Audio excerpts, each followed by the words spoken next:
373 shot 4 take 1 action. ফুলে যদি এতই কাঁটা গোলাপটা তুই তুললি কেন? প্রেমে যদি এতই ব্যথা সেই প্রেমে তুই ভুললি কেন? কি গো ডাইরেক্টর সাহেব, আমি তো 60 বলে দিয়েছি, কাট তো আর বলতে পারি না, এবার তুমি কাটটা বলো।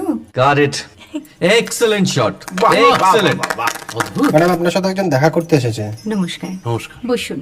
আপনার জন্য আমি চেক বইটা নিয়ে এসেছি ম্যাডাম। কি যেন নাম আপনার ডিরেক্টর সাহেব? পিনাকি মুখোটি। মুখুটি বাবু, আমি ভুতুরিয়া বাবুর কাছ থেকে পরে চেক নিয়ে নেব। আচ্ছা। আগে আপনার বাঁধানো বইটা দিন, দেখি, পড়ি, ভাবি। হ্যাঁ, না মানে সেটা এখনো ঠিক তৈরি হয়নি। ও, তাহলে সেটা আগে ঠিক করুন ভাই, তারপর চেক টেক হবে। কিছু যদি মনে না করেন ম্যাডাম, আপনার হাতে আরে এটা তো কুমারীর চরিত্র, ওই আংটিটা। ওই যে বললাম ভাইটি, আগে আপনার বইটি রেডি করে আনুন। ও হ্যাঁ, আপনি বোধহয় জানেন না যে মায়া কুমারী তার আংটি কখনোই খোলে না। সে কুমারীর পাটেও খোলে না, বেধবার পাটেও খোলে না।